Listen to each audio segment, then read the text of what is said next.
So, what is going on, y'all? How y'all doing today? It is Steve here on a Thursday, May 27th.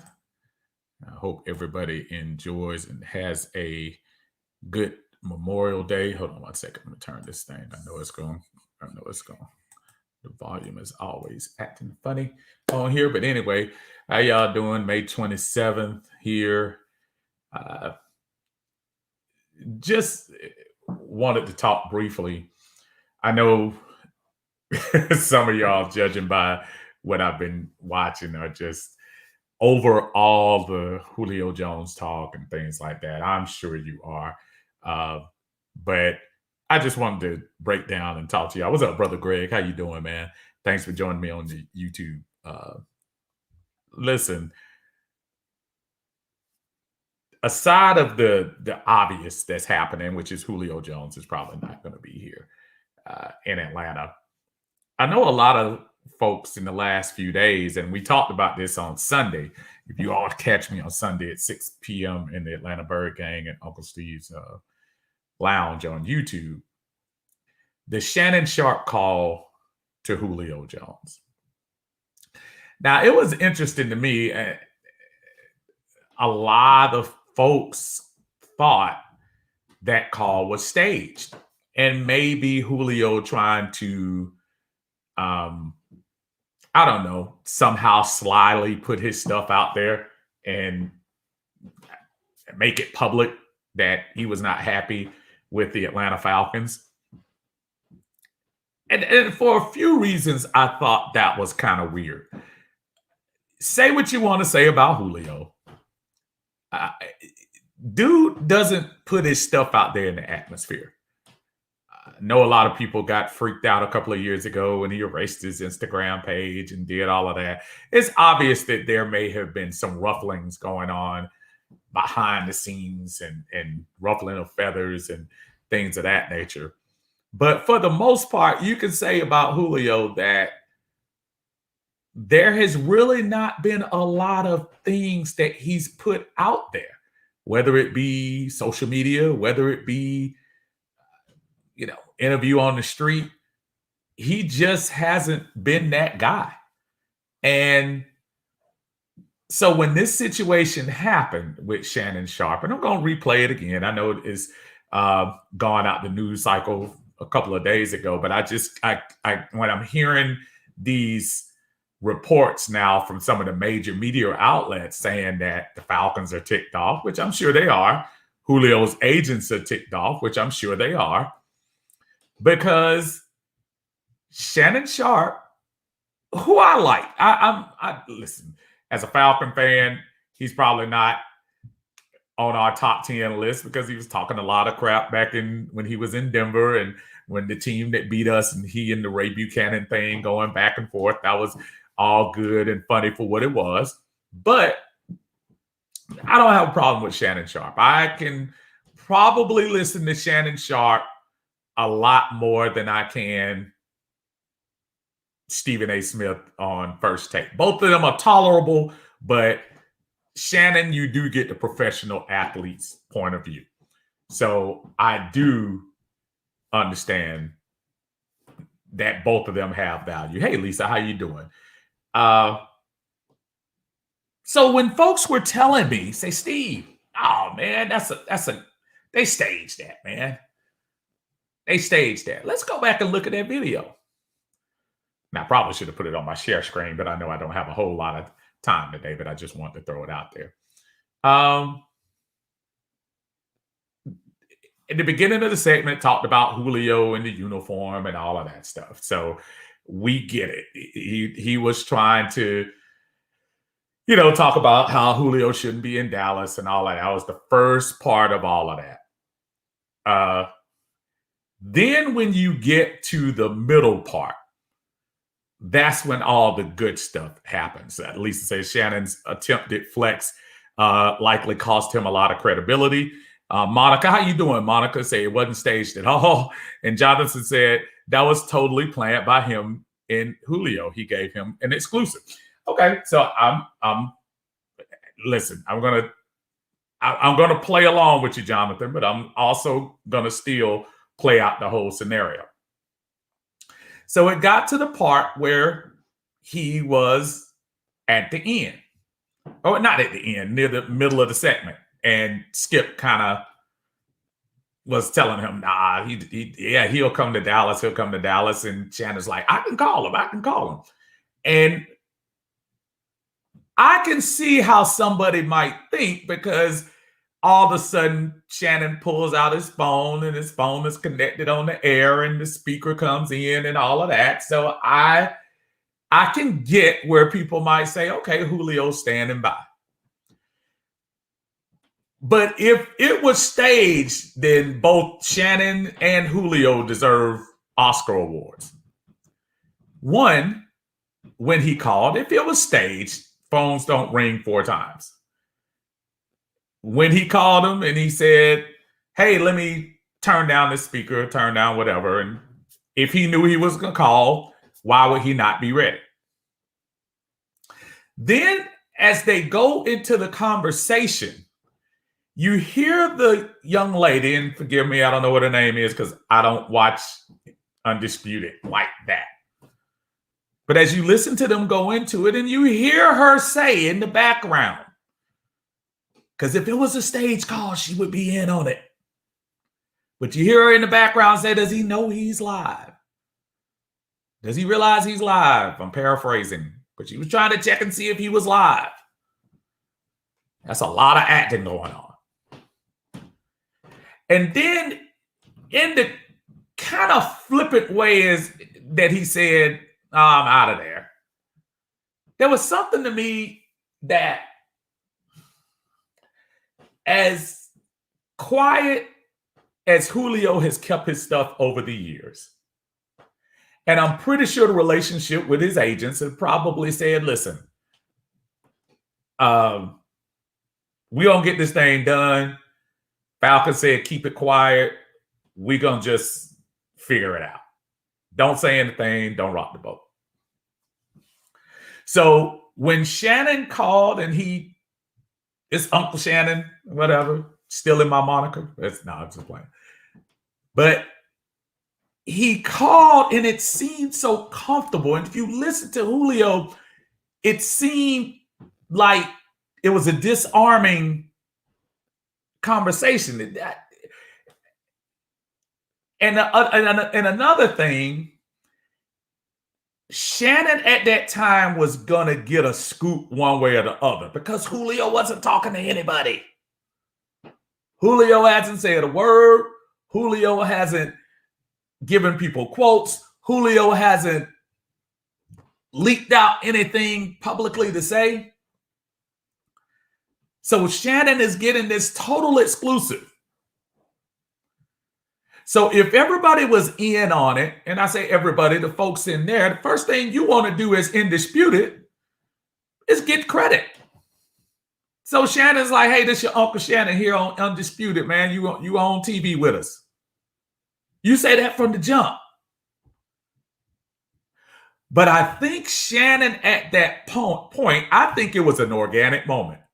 I think Shannon was trying to prove that he can just pick up the phone and call a top tier athlete like that to Skip. At that moment, just a moment of bravado. I think he wanted to show Skip that he's connected, that these young boys still look up to him, talk to him, and all of that. Again, so let's go back to the young lady who came in and said, are we live? Are we live? And make sure does he know we're live? Then at the very end, when he reveals, when he says he's out of there, and you see the look on Skip's face is probably like, wow, we got a scoop on Undisputed. We got something that First Take can't say. And at the very end of the conversation, Shannon tries to throw in there real quick. Oh, yeah, okay, I'll talk to you later. Yeah, we're live on TV. We're live. I'm again paraphrasing. But he was just trying to hurry up and mention that he was live. It almost seemed like he was trying to cover himself. And I know in a lot of the post, because Fox is not putting it out there. Everything that you're seeing now is what's been grabbed, screen grabbed, and pushed on to other platforms. That Fox themselves are turning down requests for the video.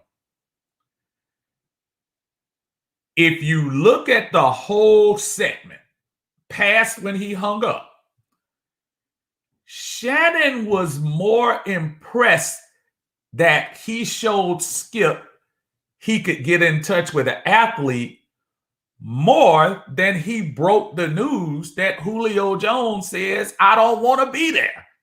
Again, go look for yourself. Go look on YouTube. Go look on, just Google it. The video comes out. Everybody's paying attention to before he hung up. Pay attention to after he hung up. For somebody who knew that was staged, Shannon felt real empowered at that time. And if you go back and just look at how he was kind of pumping himself up, it was more than just, I called Julio and said, she's Skip. I can call anybody. I can just get in touch with all of them. And he was impressed with himself. That little 1 minute afterwards, Skip was more on the line of, oh my God, we broke the news that Julio has verbally from his mouth said, I'm out of Atlanta. I'm out of here. Shannon was more concerned with, look who I just called. So going back to the Shannon Sharpe with the code, whether that was planned or if you want to suggest this plan, that's fine. Even if it was, don't you think the next day on Undisputed, they would be bragging about how they broke the story? ESPN, anytime you get folks that break a story, the first thing they want to put at, as reported by so-and-so, as reported by so-and-so. They were saying it on ESPN. They were saying it on other sports platforms. They weren't saying it on Fox. Fox was like, uh-oh, Shannon, stop. Shh, you can't do that. Now, I wasn't aware of the little California law about the two-party person, and you can't tell it. You can't, let people's information, not let them know they're not on the air. Hey, I see Gregory on here said, people are not thinking Julio is an asset, but the offense will not completely fall apart. It just gives other wide receivers an opportunity to step up, and he will be missed. Yes, life goes on without him, indeed. That's a whole nother point, but I get what you're saying. But going back, Shannon Sharpe broke the rule, man. Shannon Sharpe, that was not loyal.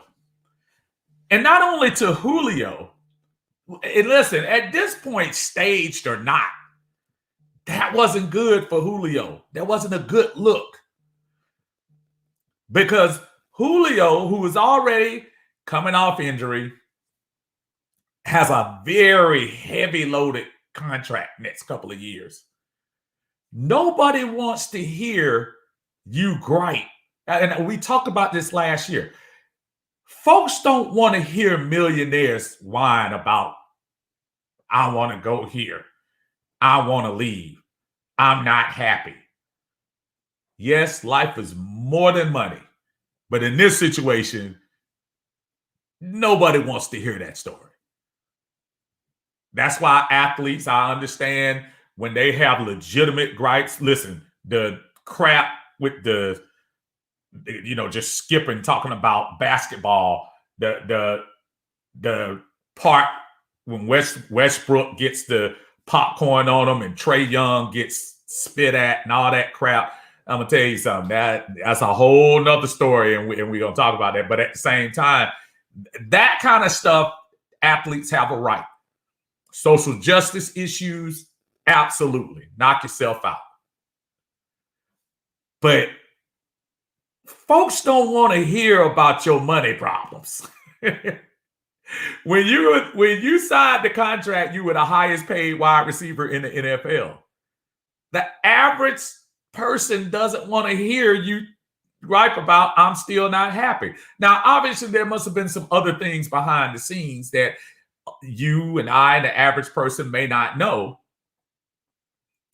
But I'm not trying to, I'm not even trying to relate to your issues. I just want you to play ball, bro. Play ball. Yeah, Jonathan said it was popcorn. Yeah, look, here's my thing. Here's my thing. So let me go here real quick. It was just popcorn. But that's disrespectful. If somebody pours popcorn on me in the stands, I'm not a violent dude. But there are gonna be some problems. We gonna lay some hands on some folks. And I posted this. My brother Chauncey put some stuff up about. They were talking about this on First Take today, and yeah, popcorn, confetti. I don't know. That was poured on him in a disrespectful manner. And when you're doing it with disrespect, that's one thing. I don't have a problem with a fan base yelling and screaming to the top of their lungs. And even in some cases, I know cuss words and F you, all that mess. Yeah, I get it. I don't even care about all of that. When you're talking about spitting, and even in today's society, spitting, when you're talking about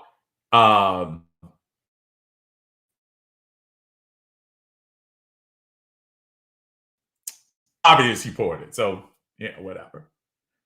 So when athletes have to deal with that, that's a whole nother story. And I know I'm getting way off the subject. Let me bring it back to what we're talking about with Julio and talking about not wanting to deal with people not caring about situations like that. Yeah, people don't care. But I tell you who will care. Julio's agents, the Atlanta Falcons.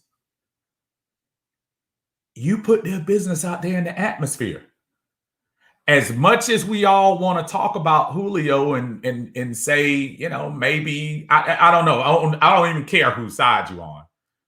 But you put that man's business out there. If he wanted to put the business out there, it's too easy. Why would you want to play games?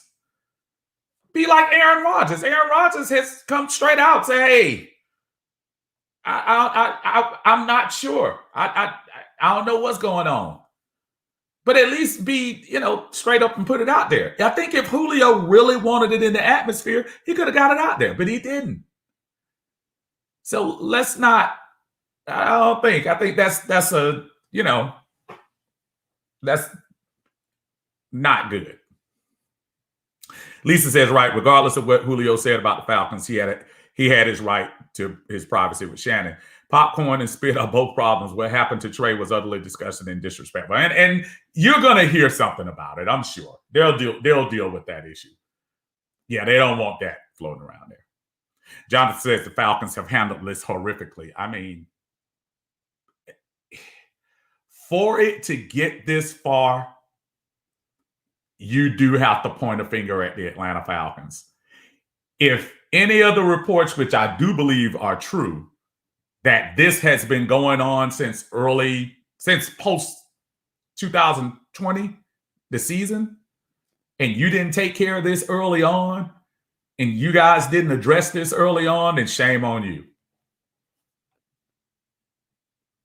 Because this could have been a problem that would have been 3 more months. We could have already dealt with the Julio, backlash per se, fans that are gonna still hold on to Julio glory days. Falcons did them wrong. All that stuff. But yeah, they probably could have handled this a lot better. But Shannon Sharpe didn't help. And I'm not trying to make him the total scapegoat of this whole situation. But I just say, especially as a former athlete, it's one thing to say, I heard through the grapevine this. It's another thing to blindside somebody and bring them onto a forum that they're not aware of. So I'm sorry. I listen. If y'all think that was staged, more power to you. I put my money on. He had no clue. And then the way Shannon at the end of the call, all right. Well, I'll catch you later. This is live, by the way. This is live. No. Lisa said the guy has been banned from MSG. Good. He should be. But Julio Jones, again, I just think that whole situation was not done well. I think they thought it was ha funny in the moment. But the mere fact that FS1, the Undisputed show themselves, nobody has come back to that. Matter of fact, they probably don't. They probably just say Julio Jones talk is banned for the rest of the week. Nobody wants to talk about that. Because that was a scoop. That was a major scoop. You basically had the top three, well, arguably one of the top two receivers in the past decade come out and say he's out of the place that drafted him, basically paid him for the last 10 years, handsomely paid him, saying that I'm out of here. That's a big scoop. So I don't prescribe to the stage. I think that was real. And because that was real, and this happened last week, I wanted to update my jersey stash. Look what came in today. That was another reason why I came on. Usually I don't come on Thursdays, but I did.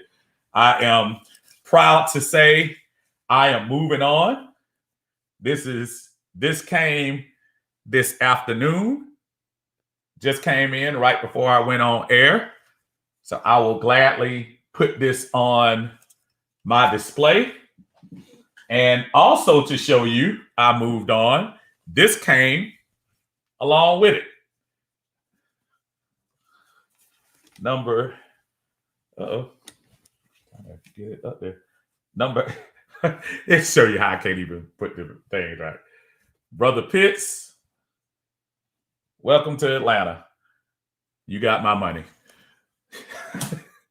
So I'm gonna move on with my fandom.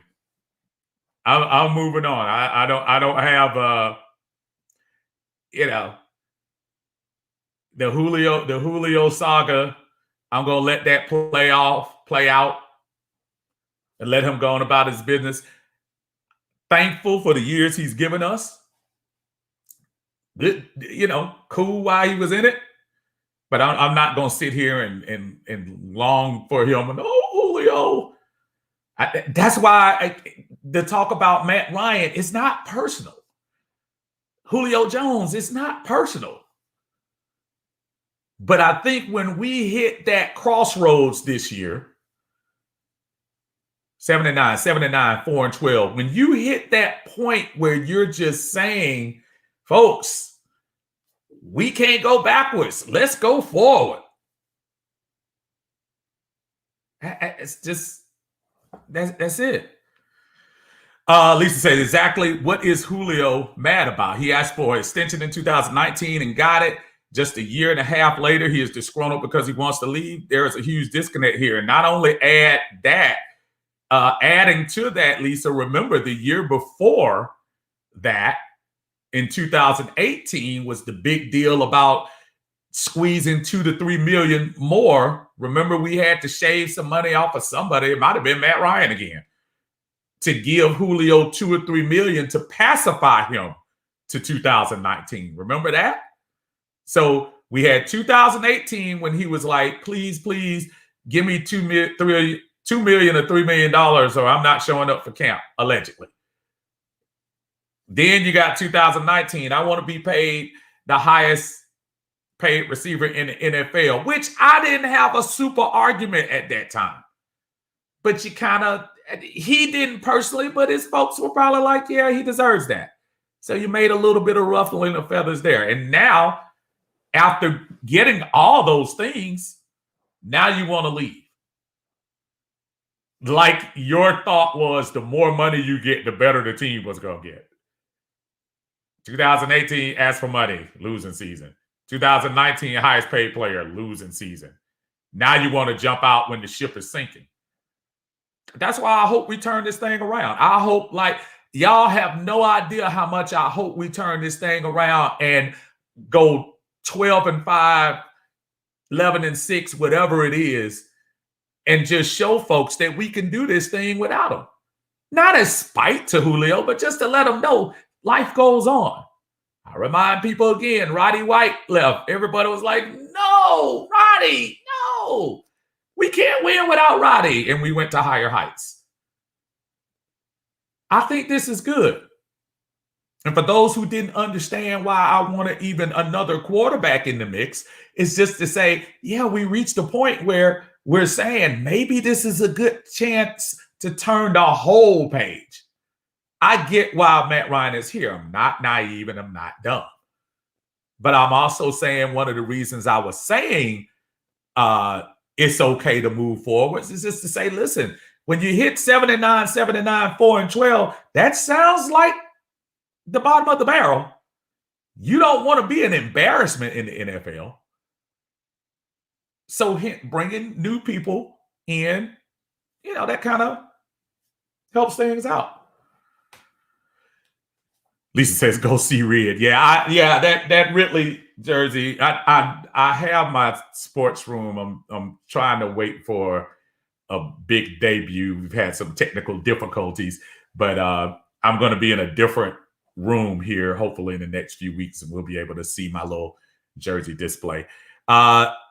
Isaiah Gates says, aside from paying Julio more, which they already did, how could the Falcons have handled it better? They have already kept it quiet, even if he wanted to be traded, because he thought Matt was not the answer, which I don't buy. They kept it quiet. They could not have done any more to make the situation more comfortable. I think when I say that, I'm just saying, I think the Falcons, if the reports, and Isaiah, I'm going by the thought that if the reports are correct, that they knew about this early, could we have tried to do some things early on that won't get into this ugly public spat now? So if they were saying all along, hey, we wanted to wait till June 1st so we could designate that money and save or whatever, maybe if they had come out with that early on, who knows? Maybe we'd be talking about having a different conversation. But right now, it does look kind of like egg on the face of the Falcons. I get what you're saying about, yes, we paid them.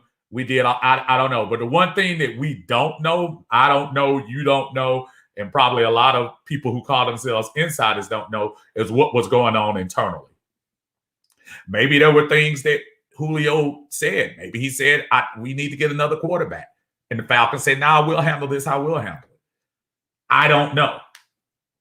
But as far as exactly just making sure these things don't come out. That's why I say from the Falcons standpoint, maybe they could have handled it better at the beginning. But I don't know, Isaiah. I don't want to throw Atlanta 100% under the bus, but I could understand if somebody could say, hey, you could have handled that a little better early. Gregory says, yes, Steve, that's totally unprofessional. Shannon never put his business out there, but felt totally comfortable putting Julio's business out there. Not cool. That's not how you do things. It's not. Hi, Lynn. How you doing? Rising up on Falcons for life. I know you're talking about that Pitts jersey. I'll tell you something, man. I saw him out there, and I'm going to do it right this time. There we go. Okay. See, I got it better. I got it better now. I ordered this the first day it came out. So the fact that when was the draft? 29, so it's about a month. So that's not bad. Now, I'm all in on Pitts. Now, especially since 11 is going to be gone, you know what? Man, we got to keep it moving. We got to keep it moving. Hey, nobody is mad at anybody for having longing feelings for Julio. That's fine. Buy his next jersey, you'll be fine. I'm staying in the Falcons side on this one. Lisa say, yep, it's a breakup. It has been real, Julio. What's going on, brother Winston? How you doing, sir?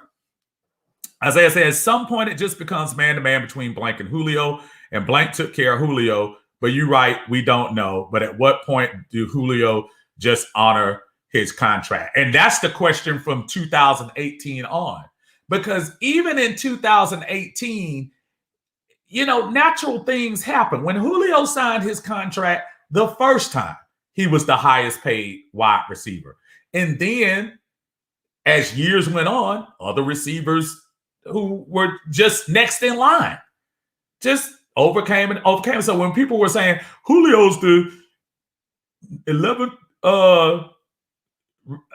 highest paid receiver, so that's not fair. Well, wait a minute.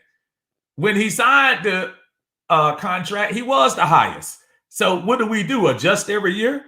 They're not going to give you a Nick Saban contract where Nick Saban has it in there that if any coach gets and some of y'all going to have to help me with that. Nick Saban has something in his contract, I know it, where if another coach gets a higher salary than him, then I'm not saying they tear the contract up, but it's something where he has the right to negotiate getting even higher than that person.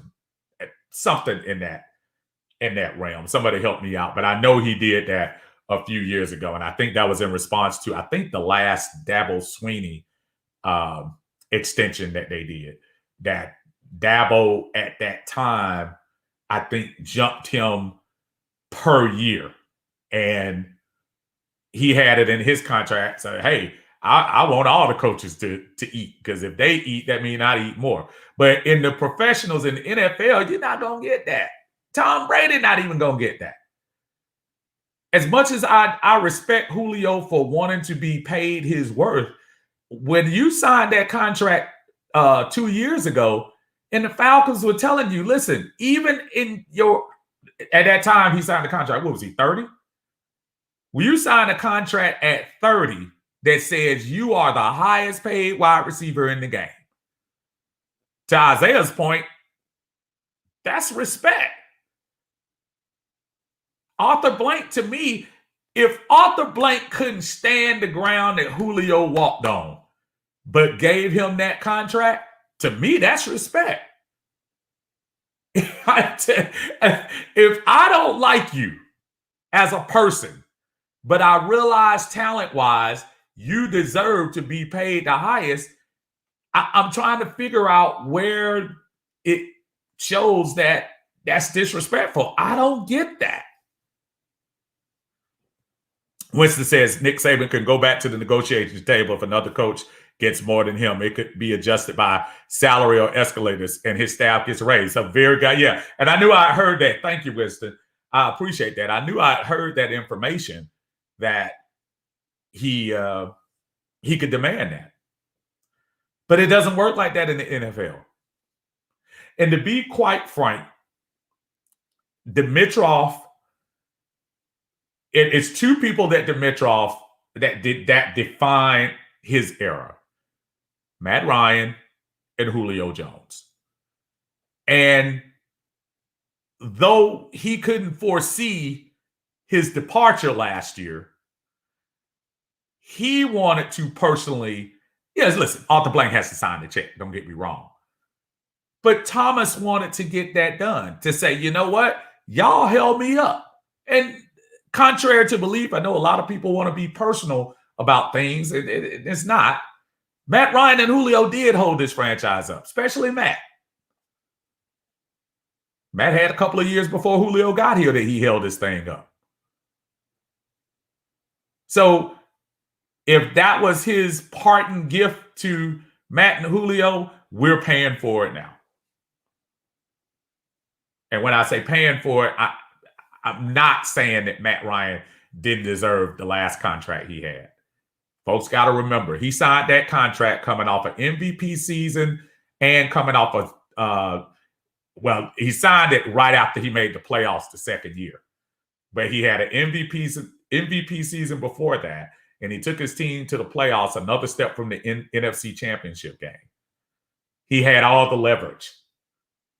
So his contract at that time, whether we want to go back and revisit it made sense. And as we were talking about Julio, now Matt's down to number 9 or 10 as far as being paid. And he's definitely not going to get that kind of money again. Now, I know his contract is going to show that he's getting that money, but it just got deferred. But Matt is definitely not in that category anymore. Can Matt still do it? I think he can. I think he can do it without Julio. The 2 guys whose jersey I just got, Pitts, Calvin. I think both of them are going to be fine. I'm really concerned about this running game. There's a lot of folks out there fascinated with the size of a guy's thighs, thinking that's going to get us 2,000 yards. But at the end of the day, the running game is what's going to be important to me. And, of course, the defense. I think the coaching is going to make a lot of difference on this defense. I think Dean Pease has got a plan. And it may not come up at the beginning, but I think Dean Pease is going to have a real plan for us. And I look forward to seeing what he does with these young cats on defense. Don't underestimate what good coaching can do. Good coaching can be the difference between anything, man. We can the same guys that's on this defense not right now, depending on what your scheme is, they could turn into heroes.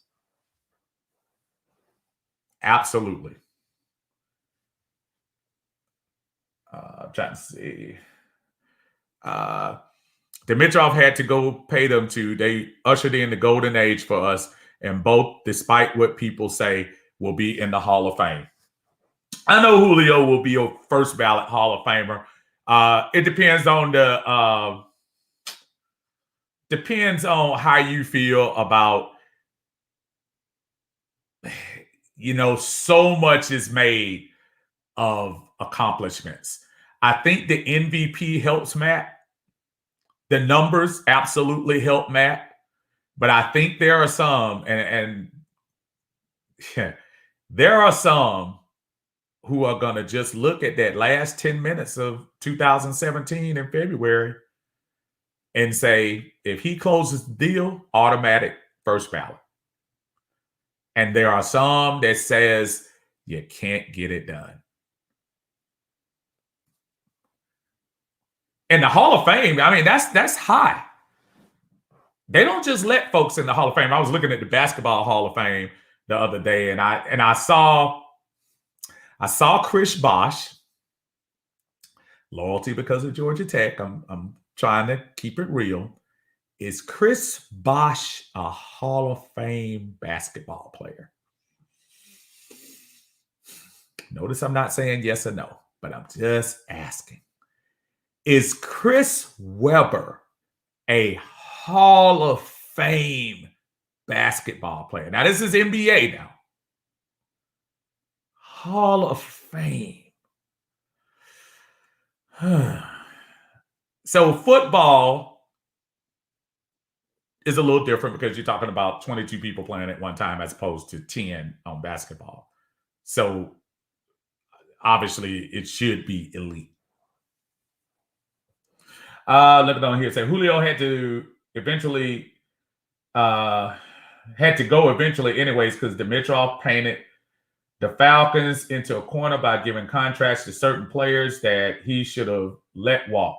He was trying to pay everybody who wasn't even just a little productive, and you can't manage a team like that, especially when you got top 5 players at 2 positions and this defense has been hot garbage.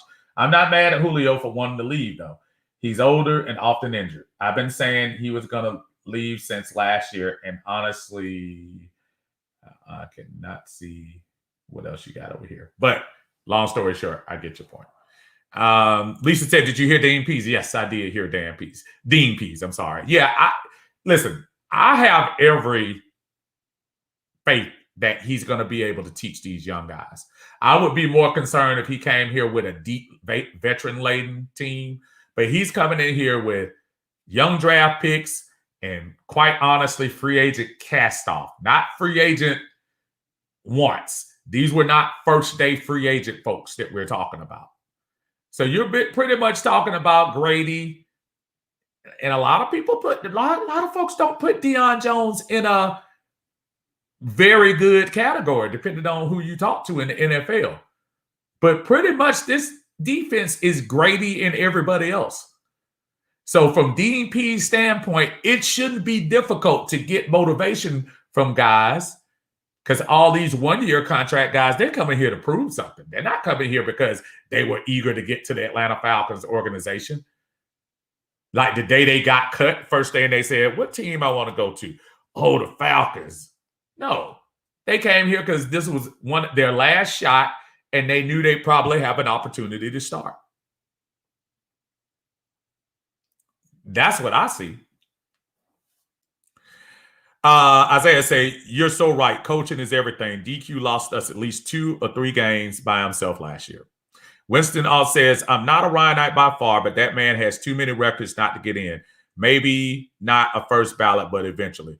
Bosch, definitely, but I was iffy on Weber. Yeah, going back to Matt Ryan, yeah, I don't, and that's no hate on Matt Ryan. I hope Matt Ryan makes it. I hope he does. But I know, which I know part of it is the Hall of Fame committee, and there's a part of media too. And anytime I hear part of media, that's the subjective part, because there are some in the media who just say, if you win a championship, that puts you way above all the numbers. There is no doubt Matt's numbers put him in a position where he should be looked at as one of the elite as far as numbers. Now, not getting that chip might hold him back a little bit, but I wouldn't have a problem if they voted him to a Hall of Fame. I'm not going to sit there and protest it. But I think his chances, yeah, he might be, unless he rebounds and takes us to some heights in the next 2 years, it's going to be interesting. I hope he hasn't peaked, obviously, because if he peaked and we're just hanging on to him these last 2 years, that could spell trouble for his candidacy into Canton. But if he comes back, reinvents himself, and turn this team back into winning ways, oh, that could go a long way. As far as back to the Chris Webber. Yeah, like I said, Michigan, he was a beast. But the NBA, he was a good player. He was a good player. I just have a hard time with Hall of Fame. I just have a hard time. When I sat back here and looked at some of the greats here, and I look at, Dan Roundfield from the Hawks, and I'm not trying to be funny for some of you who might not remember those folks like that, and who was just consistent over and over again. For you start thinking, what does that mean? Joe Johnson getting in? Because Joe Johnson didn't. Now Chris Bosh has the championships with Miami, so that helps him. But Chris Webber had the season with the Kings. I think they made the conference finals with him. I think. But I mean, does that make, I don't know, Paul Millsap eligible? I don't know. So it's just kind of hard. I know I'm skipping sports and everything, but just trying to say, for Matt, it's going to be more than just numbers. For Matt, it's going to be accomplishment. So I vote for Matt. How about taking us to this 12-5 season? Let's take us to a surprise NFC South title, and let's make a surprise run in the playoffs. You do all of that at 36 and maybe put some back-to-back seasons together. Let this young defense come together, and you just control the offense. Then you got my vote 100%. You got my vote either way. But I just need to see a little more. Isaiah said they'll put anybody in the Basketball Hall of Fame. Should have known that when you see Yao Ming get in. Yao Ming was a little bit different though, because Yao Ming culturally, that's a big deal. That's a big deal for him to come over from China and be the first to succeed in that level. That's a little different situation there, and we can argue about whether it should be, but I think he was definitely a different type of player. So I don't have a problem with the Yao Ming thing. So that's an argument for a different day. But yeah, overall, just going back to the original topic, yeah, Shannon Sharpe did not, to me, ingratiate himself with any NFL teams, because I'm trying to tell you, I'm surprised that they haven't come out and apologized for that. Because if it was, and that's another thing, we'll go back to that. If it was staged, and I'm hearing through the grapevine that it's possibly illegal, it's possibly could get you in trouble, it possibly could rub people the wrong way in the NFL and stuff like that, I would have come out immediately and said, joke's on y'all. Me and Julio planned that the whole time. You haven't heard any of that. You haven't heard any of that. And if you listen to the press conference where Arthur Smith was just peppered with questions about Julio's response, I think he did a great job. And folks, for the record, I don't care if a coach doesn't tell me anything. I love the Bill Belichick press conference. Not Bill Belichick, but just his press conferences. I don't have to give you anything. He can talk about the game. You don't have to talk. If players want to talk, let them talk. But I'm not going to put anything in their mouths. So I don't understand why people think that just because Arthur Blank is the coach, he's supposed to tell us how Julio feels. Obviously, he wasn't ready for that comment. So I don't prescribe to that. Brother Cam, how you doing, brother? Good to talk to you. We talk about the Shannon Sharpe, Julio Jones call, and just how did that break the code between athletes in the media and real-time athletes. I mean, Shannon put old boy on blast. That was as well as Julio has handled his business all his career. This makes Julio, I'm telling you, y'all, this makes Julio look to some people like the bad guy. And there's been very few times in Julio's career that he's looked like the bad guy.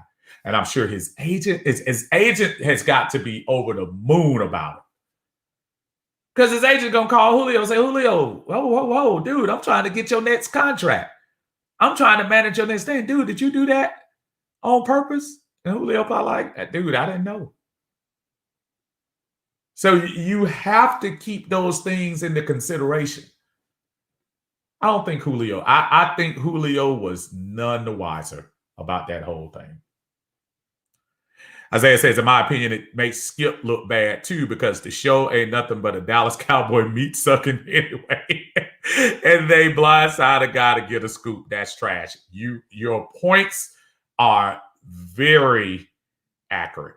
Skip Bayless, who I didn't realize too, and this is another side of the story. Skip Bayless, they say, gets $6 million a year. Shannon only gets $3 million. Shannon is up for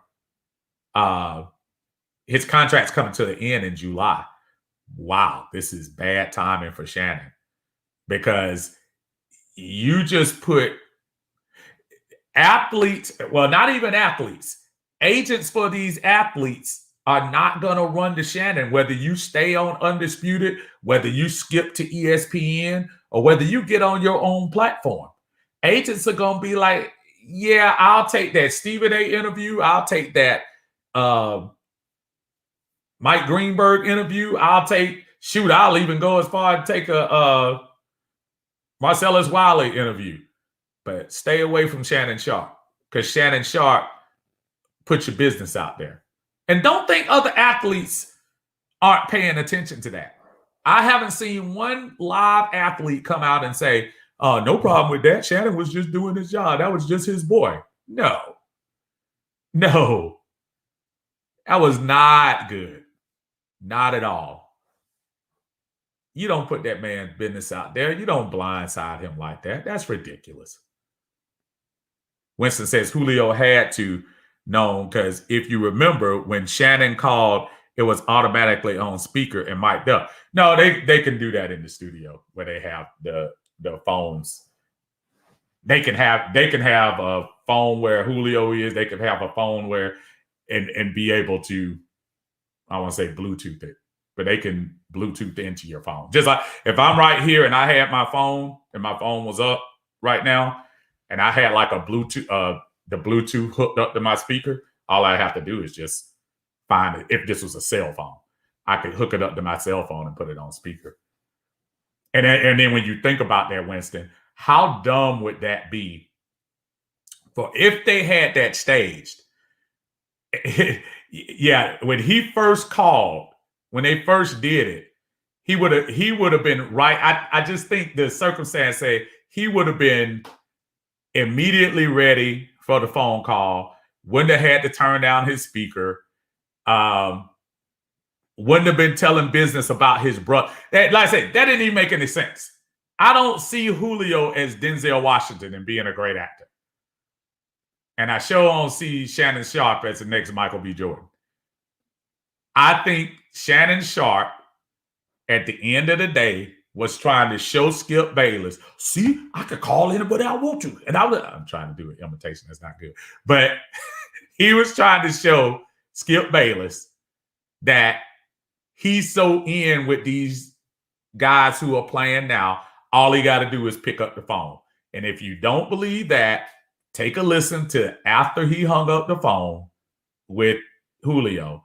And he was more concerned about bragging that he could get Julio or anybody on the phone more than he was that he got the scoop of the year in football. He just glossed over the point that he got Julio to admit that he was leaving the Falcons. Nobody cares about the rest of the conversation. Nobody cares that he was going to Julio's brother. Nobody could care that he was doing all of that. Everybody, the only thing people paid attention to, and you saw Skip's eyes get this wide because he ain't had a scoop like that since he was with Stephen A. Smith. The only thing they cared about is I'm out of here. Don't believe me? Go look at ESPN soon as that came out. But soon as you get the biggest scoop of the year, the next day on Undisputed, crickets. Nothing.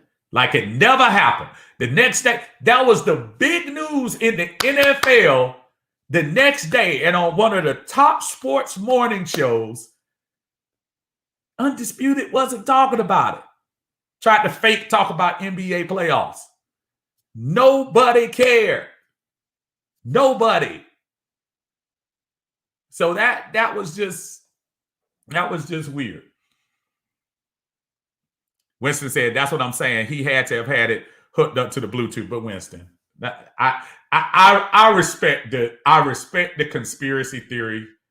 I respect that. And Isaiah said, you sound just like Shannon Sharpe. Yeah, I was a bad, but I tried. But thank you. The only thing I say back to you, Winston, and again, listen, because I don't know, I'm definitely not disparaging your opinion. That's fine. It's too many things in that interview that don't point to staging. I say, okay, Julio, what you gonna do? You gonna pretend like you going to beat your brother? And I don't see that happening. I don't see them doing that. If that was a stage call, usually when they set up those calls like that, they call automatically, they come on the phone and they were like, yeah, man, what's going on? How y'all doing? You don't call a man and all of a sudden he's like, oh, let me put you off speaker. Hey, I'm going to hang out with my brother. What's up? And almost he was kind of saying to Shannon, what you got? If he knew he was going to answer the phone and it's staged, by that time it's already staged. So you mean to tell me, and this is where I'm going to go, and I'm not saying common sense, but this is where I'm going to go with this. If you wanted to stage that, and if you wanted to slip out that you were out of Atlanta, I think it would have. I think it would have come out better. I think if Shannon would have called, hey man, I called to see. Now when he called specifically to ask about the Dallas sweatshirt, and then ask him about was he staying in Atlanta. Julio kind of glossed by the Atlanta thing. Well, yeah, I'm out of there, man. I'm out of there. But as far as the Dallas, and he went into the Dallas, so he went more into the Dallas thing than he did about the Falcons. But the rest of the sports world was focused on that little bitty soundbite. I'm out of here was on every national news, every national sports platform by the end of the day, with the exception of FS1. Because they knew they were in some trouble. And going back to your thought, Winston, if it was staged, if they prove it was staged, FS1 would come back quickly and say, we got y'all. Julio knew. Everybody knew. We just getting y'all. He had talked to him. No, man. Not staged at all. And I think even if they tried to spin it to stay out of trouble that it was staged, I don't think it would work out for them. Not now. So I just think bad overall. What's up, bro? Rusty said, watch them trade Julio to Detroit. I get Belichick vibes from Arthur Smith. He does not want this energy in his locker room or surrounding his team. Would you? Again, this Falcon team, with the exception of Matt Ryan, and I'm trying to think, when you talk about Matt Ryan drop down, who's the second oldest player on the team? Is it Jake Matthews? Of the folks who didn't come in, I'm going to hold tight because I'm not. Some of these guys that came in, I honestly don't know their age. When you talk about Eric Harris, Mingo, and some of those guys, I don't know how old they're at. But you're talking about after Matt Ryan, 36, and if Julio leads the team, who's the next oldest person on the team? Grady? Maybe. So you're talking about young cats that hadn't hit their prime. Cats that we wish could hit their prime, but cats that hadn't even done anything yet. So when you start talking about influential folks, man, Dean P's not coming in here to work with a lot of knuckleheads. He coming in here to work with some folks that want something out of this. It's so reminiscent of 2008 when Matt Ryan was first drafted. The 1-year contracts we got, I think it was Lawyer Malloy or whatever, folks that were coming to prove they can still be in the NFL. They weren't worried about trying to get the most money. They're trying to get another job. That's why these 1-year contracts working out. Because if they can do their thing and show out this year with the Falcons, you can bet your bottom dollar they out of here. Because they looking at the salary cap, which is good news, salary cap, by the way. Philip Johnson, how you doing, brother? Says, trade Julio to Green Bay for Jordan Love in the number 3 pick. I heard that. I'm not sure if Green Bay would give that number 3 pick and Jordan Love. Maybe Jordan Love himself. We'll probably have to see what that salary is for Jordan Love, too, because I'm as a quarterback in the first round, I'm pretty sure that's still middle of the way salary. I don't think the Falcons are interested in picking up players, though. I think the Falcons are interested in picking up salary. Now that we know that the salary cap is at least going to be $208 million, and remember what I was telling y'all, earlier in this process, when we went through the beginning of March 1st and we were talking about getting the salary down to what it was, I was telling y'all, the salary cap is going to jump up for two reasons. One, folks coming back, and two, that huge, gigantic TV deal that just went on this January. The money that the TV, the networks put into the NFL is going to be reflected in the next couple of years. And now folks are getting ready to flock back to the stadiums, get that net receipt, get that money coming back in. Things are wide open again for the NFL. So now when we start talking about Matt Ryan's big salary cap hit, yes, it's still huge, but you still might be able to do some things.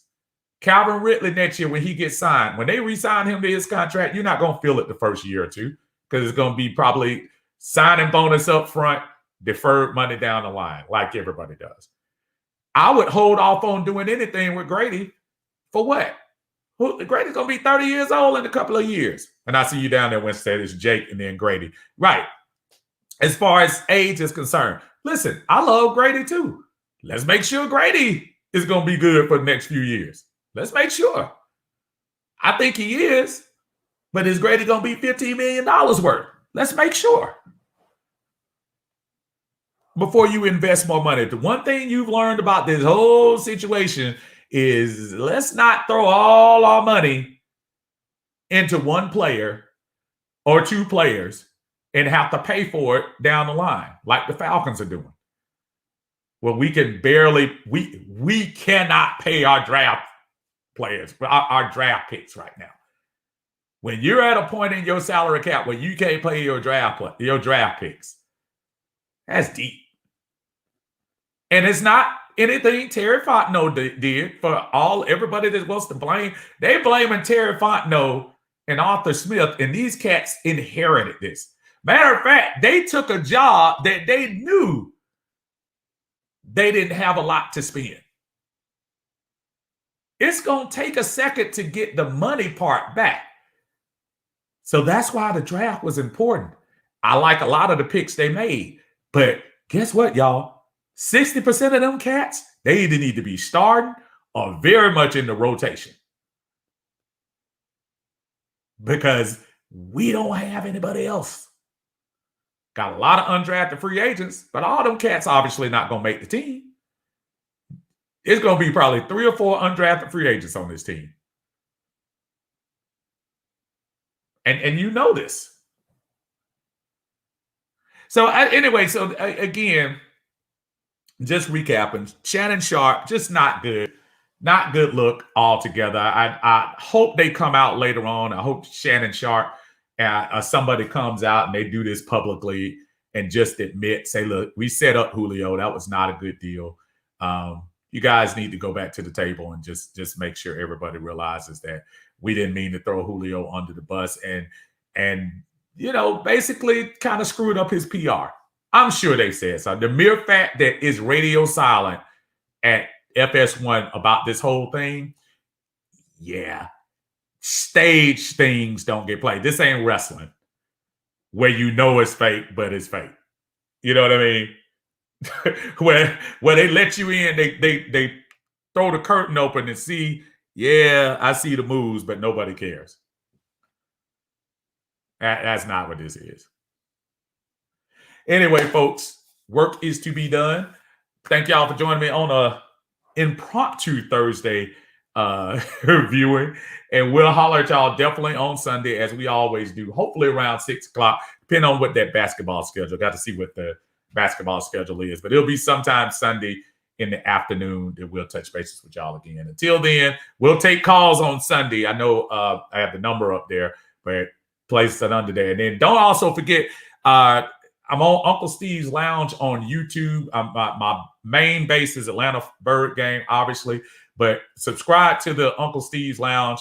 We're going to have a lot more content on there with more than just Falcon stuff coming up in the summer. So you guys spread the word and just tell everybody to hit the subscribe button on there, and we'll get that thing started. All right, y'all. Y'all have a great Thursday into this holiday weekend. Y'all take care of yourselves. We'll see you Sunday.